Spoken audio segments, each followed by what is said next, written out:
नमस्कार मित्रों, आज हम फिर एक नई सीख के साथ उपस्थित हैं। आज हम जानेंगे भगवान बुद्ध और उनकी शिष्या क्षेमा के विषय में।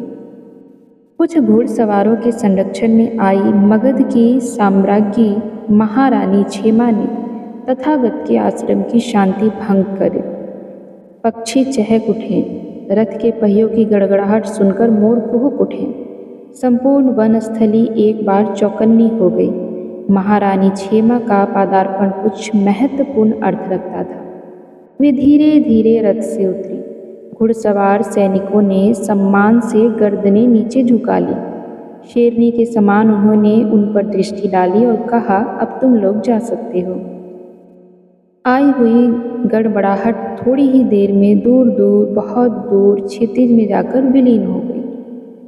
सांध्य वेला में क्षेमा ने तथागत के निजी आवास गृह में प्रवेश किया। वैराग्य से आविर्भूत क्षेमा की मुखाकृति बड़ी ही सलोनी लग रही थी। बुद्ध के चरणों पर झुककर कहा, भगवन, मैं अब तक अंधकार में भटकती रही। मुझे पता होता ईश्वरीय नियमों के सम्मुख राजा और प्रजा दोनों ही समान हैं। मृत्यु और आदि भौतिक कष्ट परेशानियों के जाल में कोई भी नहीं बचता तो इतना जीवन व्यर्थ न जाता। अब तक आत्मकल्याण के कई चरण पूरे कर लिए होते। भगवन, अब मुझे शिष्या बनाकर मेरे आत्मकल्याण का मार्ग प्रदर्शित करें। भगवान बुद्ध ने गंभीर दृष्टि से क्षेमा की ओर देखा, एक क्षण कुछ अध्ययन किया, फिर पूछा, भद्रे, आत्मकल्याण के लिए साधना करने और गृह परित्याग से पूर्व यह आवश्यक है कि जिन लोगों के प्रति अपने कर्तव्य हैं उनकी पूर्ण स्वीकृति और सहमति प्राप्त की जाए। जब तक आप महाराज विसार से आज्ञा नहीं प्राप्त कर लेती, आप दीक्षा की अधिकारिणी नहीं। क्षेमा पुनः मगध लौटी। वे सीधे बिंबिसार के पास पहुंची।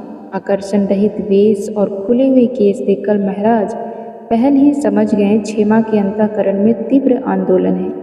उन्होंने उठी हुई जिज्ञासा को रोकना उचित न समझा। महारानी के आग्रह पर उन्होंने अपनी स्वीकृति दे दी।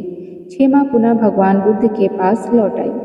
महारानी का धर्म पथ में प्रवेश राज्य की प्रजा के लिए कौतूहल और आस्था का विषय बन गया। हजारों की संस्था में नर नारी एकत्रित होकर आश्रम पहुँचने और आत्मकल्याण की दीक्षा का आग्रह करने लगे। जब आश्रम में यह कोलाहल बढ़ता हुआ जा रहा था, तभी महारानी क्षेमा ने वहां प्रवेश किया। भीड़ की ओर इंगित करते हुए भगवान बुद्ध ने कहा, क्षेमा, देखो कितनी लंबी भीड़ तुम्हारा अनुकरण कर रही है।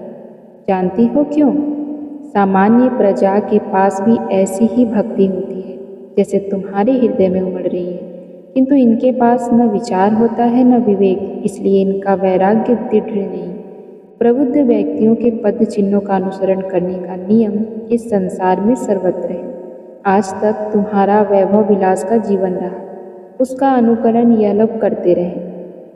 खान पान, रहन सहन, व्यवहार, बर्ताव में इन्हें वह सब बुराइयां पाल ली है जो राजघरानों में होती है।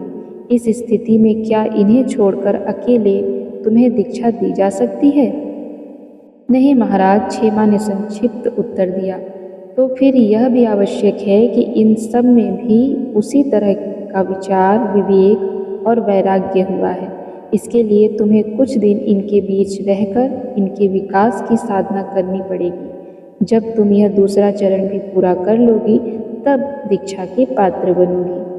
क्षेमा उस दिन से भटकते हुए लोगों के ज्ञान दान देने में जुट गई। कई वर्षों तक समाज सेवा से जब उनका वैराग्य दृढ़ हो गया, तब भगवान बुद्ध ने दीक्षा भी दी और आत्मकल्याण की साधना में प्रवेश भी कराया। तो वास्तव में यही क्रियाएं होती हैं एक सही वैराग्य जीवन की। जब आप पूर्ण रूप से वैराग्य की ओर बढ़ जाते हैं, तभी आपका वह वैराग्य भी सफल हो पाता है।